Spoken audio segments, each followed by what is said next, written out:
함께 사도신경으로 우리 신앙을 고백하겠습니다. 전능하사 천지를 만드신 하나님 아버지를 내가 믿사오며 그 외아들 우리 주 예수 그리스도를 믿사오니 이는 성령으로 잉태하사 동정녀 마리아에게 나시고 본디오 빌라도에게 고난을 받으사 십자가에 못 박혀 죽으시고 장사한 지 사흘 만에 죽은 자 가운데서 다시 살아나시며 하늘에 오르사 전능하신 하나님 우편에 앉아 계시다가 저리로서 산자와 죽은 자를 심판으로 오시리라. 성경을 믿사오며 거룩한 공예와 성도가 서로 교통하는 것과 죄를 사하여 주시는 것과 몸이 다시 사는 것과 영원히 사는 것을 믿사옵나이다. 아멘. 이 새벽 함께 보실 하나님의 말씀은 역대하 2장 3절부터 10절 말씀입니다. 구약 성경 역대하 2장 3절부터 10절 말씀. 솔로몬이 사절을 두고 사절을 두로왕 후람에게 보내어 이르되 당신이 전에 내 아버지 다윗에게 백향목을 보내어 그가 거주하실 궁궐을 건축하게 한 것 같이 내게도 그리하소서. 이제 내가 나의 하나님 여호와의 이름을 위하여 성전을 건축하여 구별하여 드리고 주 앞에서 향 재료를 사르며 항상 떡을 차려 놓으며 안식일과 초하루와 우리 하나님 여호와의 절기에 아침 저녁으로 번제를 드리려 하오니 이는 이스라엘의 영원한 규례이니이다. 내가 건축하고자 하는 성전은 크니 우리 하나님은 모든 신들보다 크심이라. 누가 능히 하나님을 위하여 성전을 건축하리요. 하늘과 하늘들의 하늘이라도 주를 용납하지 못하겠거든. 내가 누구이기에 어찌 능히 그를 위하여 성전을 건축하리요. 그 앞에 분향하려 할 따름이니이다. 이제 청하건대 당신은 금, 은, 동, 철로 제조하며 자색, 홍색, 청색 실로 칙조하며 또 아로색일 줄 아는 재주 있는 사람 하나를 내게 보내어 내 아버지 다윗이 유다와 예루살렘에서 준비한 나의 재주 있는 사람들과 함께 일하게 하고 또 레바논에서 백향목과 잣나무와 백단목을 내게로 보내소서. 내가 알거니와 당신의 종은 레바논에서 벌목을 잘 하나니 내 종들이 당신의 종들을 도울지라. 이와 같이 나를 위하여 제목을 많이 준비하게 하소서. 내가 건축하려 하는 성전은 크고 화려할 것이니이다. 내가 당신의 벌목하는 종들에게 찌은 밀 2만 고루와 보리 2만 고루와 포도주 2만 밭과 기름 2만 밭을 주리이다 하였더라. 아멘.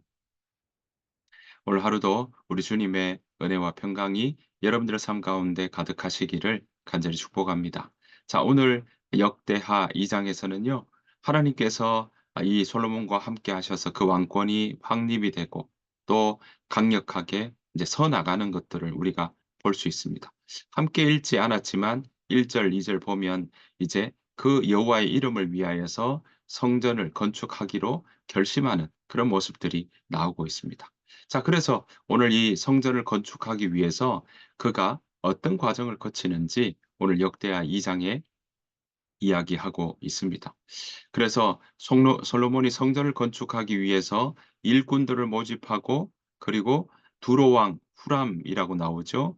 이건 히람 왕과도 같은 이름입니다. 그래서 도움을 청한 이 두로왕에게 히람에게 후람에게 그렇게 도움을 청하는 내용이 여기에 기록되어 있습니다. 역대기는요, 이 솔로몬에 대해서 성전 건축을 위해서 선택된 사람이고 성전 건축을 했던 솔로몬에 대해서 중요하게 생각을 하고 있습니다.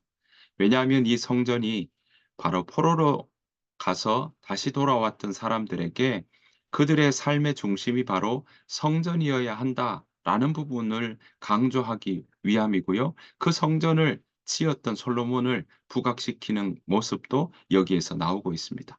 이 성전을 왜 중요하게 생각하냐면 만왕의 왕이신 여호와께서 백성들 가운데 함께 거하는 모습 그리고 함께 다스리시는 그런 모습을 상징하는 그런 실체라고 이야기할 수 있기 때문에 그렇습니다. 자, 그래서 사실 인제 이 솔로몬에 대한 이야기들이 쭉 나오는데요. 솔로몬의 통치가 9장 나오는데 그중에 6장을 성전 건축과 봉헌에 관한 부분으로 그렇게 기록하고 있는 것을 보게 됩니다. 그래서 솔로몬에 대한 통치 중에서도 성전 건축에 대한 부분을 강조하고 있다라고 이야기할 수 있겠습니다. 자, 2절, 17절, 18절 보시면요. 솔로몬이 성전 건축을 위해 뽑은 일꾼들에 대해서 소개하고 있습니다. 자, 17절 보면요. 이렇게 나와요. 17절에 나오는 얘기들 보면 전에 솔로몬의 아버지 다윗이 이스라엘 땅에 사는 이방 사람들을 조사하였더니 이제 솔로몬이 다시 조사함에 모두 15만 3,600명이라 이렇게 이야기를 하고 있습니다. 그러니까 이들 일꾼 중에는요, 이스라엘 내에 거주하던 이방인들이 여기에 포함되어 있다라는 겁니다. 이 이방인들은 어땠습니까? 네, 가나안 정복 전쟁 당시에 이스라엘 백성들이 완전히 그들을 쫓아내지 못하거나 멸망시키지 못했기 때문에 그 땅에 남아 있던 사람들을 이야기하고요. 그래서 가나안 거민들이라고 이야기할 수 있겠습니다. 사실 이 사람들은 사사 시대에 넘어오면 어땠습니까? 이들은요, 이스라엘 백성들을 매우 괴롭히는 옆구리의 가시 같은 존재다라고 표현하고 있어요. 사사기 2장 3 절에 그렇게 나오고 있는데요. 이 사람들은 사울 왕 시대 또 다윗 왕 시대를 거치면서 그 세력이 점점 약화되고 꺾여서 인제 솔로몬 시대에 와서는 오히려 이스라엘 사회에 이스라엘 백성들에게 노동력을 제공하는 그러한 이 집단이 되었다고 할 수 있겠습니다. 이들을 솔로몬이 인구 조사를 했던 겁니다. 그랬더니 17절에 뭐라고 되어 있습니까? 15만 3,600 명이다라고 이야기합니다. 사실 이런 인구 조사, 가나안 거민들에 대한 인구 조사는 다윗 왕 때도 했는데 자, 이 솔로몬 때 하고 나니까 여기에서 실태 조사하니 15만 3천 명인데 3,600 명인데 그중에 18절 보십시오. 그중에 7만 명은 짐꾼이 되게 하였고 그러니까 짐꾼, 운반하는 인부가 되었다라는 거죠. 게다가 8만 명은요 벌목하게 하였다라고 합니다. 그러니까 산에서 나무를 벌목하는 그런 작업들 중에 투입이 되었다. 그런 인부였다라고 이야기하고 있고요. 3,600 명은 감독으로 삼아서 백성들에게 일을 시키게 하였다. 작업 감독이 되었다라고 이야기하고 있는 것입니다. 여러분, 솔로몬이 성전 건축을 하는 일에 이스라엘 백성들만 들어간 것이 아니라 가나안 거민들, 이방인들도 함께 참여하였다라는 것은 어떤 의미가 여기 있을까요? 적어도 여호와의 이름을 두는 또 여호와께 분향하고 성전하고 예배드리고 또 그렇게 아 제사 드리는 그러한 장소에 건물을 짓는데 이방인들도 함께 포함되어 있다라는 거죠. 단순히 사람이 부족하니까 노동력이 부족하니까 그들을 동원했다라고 할 수도 있겠지만 그런 의미보다 오히려 유대인이나 이스라엘 백성들이나 이방인들이나 아무런 차별 없이 이렇게 성전을 짓는 일, 하나님의 이름을 두는 일에 참여하였다라는 것은요. 유대인이나 이방인들 모두가 다 이 일에 참여할 수 있다. 하나님의 이름을 두는 일에 참여할 수 있다. 하나님께 나아가는 일 가운데도 그들도 함께 할 수 있다는 것을 이렇게 암시하고 또 보여주고 있는 대목이라고 이야기할 수 있겠습니다. 그래서 이것은 어떤 의미에서는 신약에 넘어오면 유대인이나 헬라인이나 이방인이나 차별이 없는 하나님의 구원에 대한 이야기와 연결되어 될 수 있다라고 말씀드릴 수 있겠습니다. 자, 이렇게 성전 건축을 위해서 인부들을 정했고요. 그리고 인제 그 이야기에 대한 부분들이 쭉 인제 현장에 투입하는 사람들의 이야기가 사실 3 절에서 16 절까지 쭉 이어져 오고 있죠. 거기에 인부들을 정했다면 이제 성전을 건축할 건축 자재들이 필요하지 않겠습니까? 그러한 재료들을 이 이스라엘 땅에는 그렇게 쭉쭉 뻗은 고든 나무들이 많지 않습니다. 그래서 이 이스라엘 지역 위쪽에 있는 두로, 시돈 그 위쪽에 있는 레바논이라고 하는 지역, 현재의 레바논이죠. 레바논의 그 지역으로 가면 백향목들이 많이 있던 겁니다. 그래서 사실요, 지금 레바논의 국기에도 국기 그 한가운데 보면 바로 이 백향목을 그려 놓은 것을 우리는 볼 수 있습니다. 그만큼 레바논의 백향목은 유명했던 것이죠. 자, 그래서 이 백향목을 어 가져와야 성전을 건축할 수 있겠다라고 판단했기에 솔로몬은 바로 이 두로 왕 후람, 네, 히람 같은 인물입니다. 예, 역대기에서는 후람, 네, 그리고 열왕기 상하에서 나오는 것은 히람이라고 나오고 있는데요. 이 후람에게 바로 도움을 요청하는 그런 모습들이 이 가운데 있습니다. 현장에 투입해서 사람들을 할 수 있던 거 이런 두로왕 후람과 히람과의 협정 때문이었습니다. 우호 관계를 맺고 있었거든요. 다윗 때에도 다윗의 왕궁을 짓도록 백향목과 목수와 석공을 보내 주었던 그런 경험들이 있었기 때문이었습니다. 자, 그래서 솔로몬은요, 후람에게 이 편지를 보냅니다. 도와달라고. 재료를 보내 달라고. 그래서 3절 보면 이렇게 이야기하죠. 자, 3 절부터 솔로몬이 후람에게 보내는 서신의 내용인데요. 솔로몬이 사절을 두고 두로 왕 후람에게 보내어 이르되, 사절을 통해서 인제 편지를 보내는 거죠. "당신이 전에 내 아버지 다윗에게 백향목을 보내어 그가 거주하실 궁궐을 건축하게 한 것 같이 내게도 그리하소서." 이렇게 요청하고 있는 것입니다. 다윗 시대부터 우리가 우호한 게 아닙니까?"라는 이야기인 거죠. 그래서 다윗의 왕궁을 짓도록 그렇게 목공과 석수와 그리고 백향목을 보낸 그런 일들을 언급하면서 다시 "성전을 지을 테니까 백향목을 좀 보내 달라."라고 요청하고 있는 것입니다. 철저히 이 일들을 위해서 사절을 보내고 또 일들을 성공시키기 위한 전략적인 그런 이 서신을 보냈다라고 이야기할 수 있겠습니다. 자, 그런 이야기를 하면서 건축 자재에 대한 요청, 인부에 대한 전문가들의 전문 인력에 대한 요청을 하면서 솔로몬은요, 자신이 건축하려는 성전이 어떤 용도인지 그리고 그 성전을 통해서 자신이 가지고 있는 하나님에 대한 그런 인식과 고백이 이 가운데 담겨 있습니다. 자, 보십시오. 5 절입니다. "내가 건축하고자 하는 성전은 크니 우리 하나님은 모든 신들보다 크심이라. 하나님이 더 위대하다. 크시다."라고 "모든 신들보다 크시다." 6 절 "누가 능히 하나님을 위하여 성전을 건축하리요. 하늘과 하늘들의 하늘이라도 주를 용납하지 못하겠거든. 내가 누구이기에 어찌 능히 그를 위하여 성전을 건축하리요. 그 앞에 분향하려 할 따름이니이다." 라고 이야기하고 있습니다. 그러니까 오늘 보시는 것처럼 하나님은 사실 이 성전 안에 가두어 드릴 수 없는 분이다. 어떤 건물 안에 제한을 받으시는 분이 아니다라는 것을 이야기합니다. 오히려 그저 그 앞에 분향하려 할 따름이다. 그러니까 이 성전은 하나님의 존재를 생각하며 또 하나님을 섬기는 장소로 그렇게 사용될 것이다라고 그에게 이야기하고 있는 것입니다.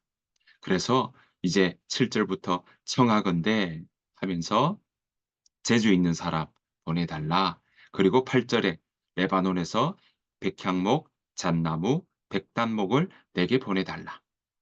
그리고 "레바논에서 벌목을 잘하니까 내 종들이 당신의 종들을 도울 것이다."라고 이야기를 하고 있습니다. 게다가 벌목하는 종들에게 밀도 그리고 또 포도주도 보리도 그렇게 제공을 하겠다라고 이야기를 하고 있는 것이죠. 그렇게 제안을 했더니 자, 15절 이렇게 이야기를 합니다. "내 주께서 말씀하신 밀과 보리와 기름과 포도주는 주의 종들에게 보내소서." 16 절 "우리가 레바논에서 당신이 쓰실 만큼 벌목하여 때를 엮어 바다에 띄어 욥바로 보내리니 당신은 제목들을 예루살렘으로 올리소서 하였더라." 이렇게 응답하였던 것입니다.